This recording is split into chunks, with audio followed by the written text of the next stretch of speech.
果你有一个演员梦，那你一定要去横店发展。每天有20多个剧组在此筹备找演员，选择东方好莱坞，不仅意味着你将片约不断，不愁戏拍，甚至还有可能成为下一个赵丽颖和王宝强。那事实真的是这样吗？今天就请大家随我一起一探究竟。出门跑组，冲！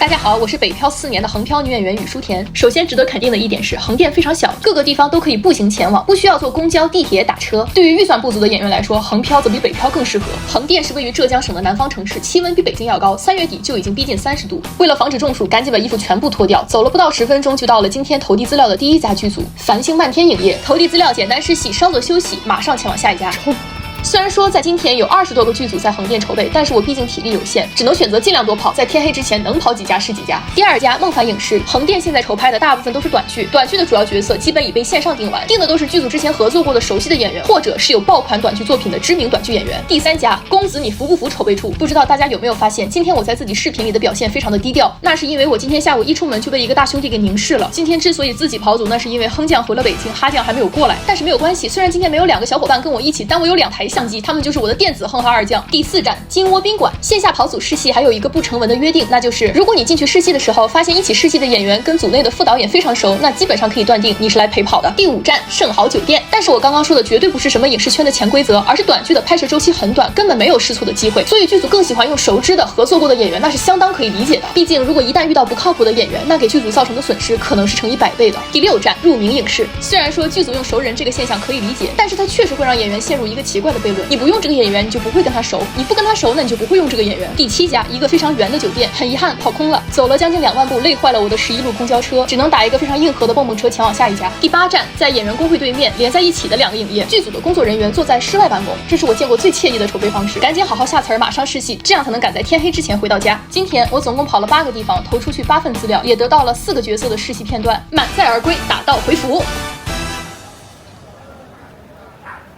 回去之后，我把今天在路上遇到一个路人凝视我，把我看得后背发毛这件事情说给家里人听。家里人说，不怪别人盯着你看，谁让你只穿一件无袖衫的。女人穿好衣服的论调虽然裹着旧时代的茧，但却是家人能为千里之外的我想到的唯一铠甲。我们比谁都清楚这个世道需要改变，可改变是需要时间的，而血肉之躯只有一副。丛林法则尚未退潮之前，保护好自己这副承载着星辰大海的躯体，或许才是最硬核的生存智慧。毕竟真正的战士既要有掀翻屋顶的勇气，也要有修补现实的清醒。为了自由，加油！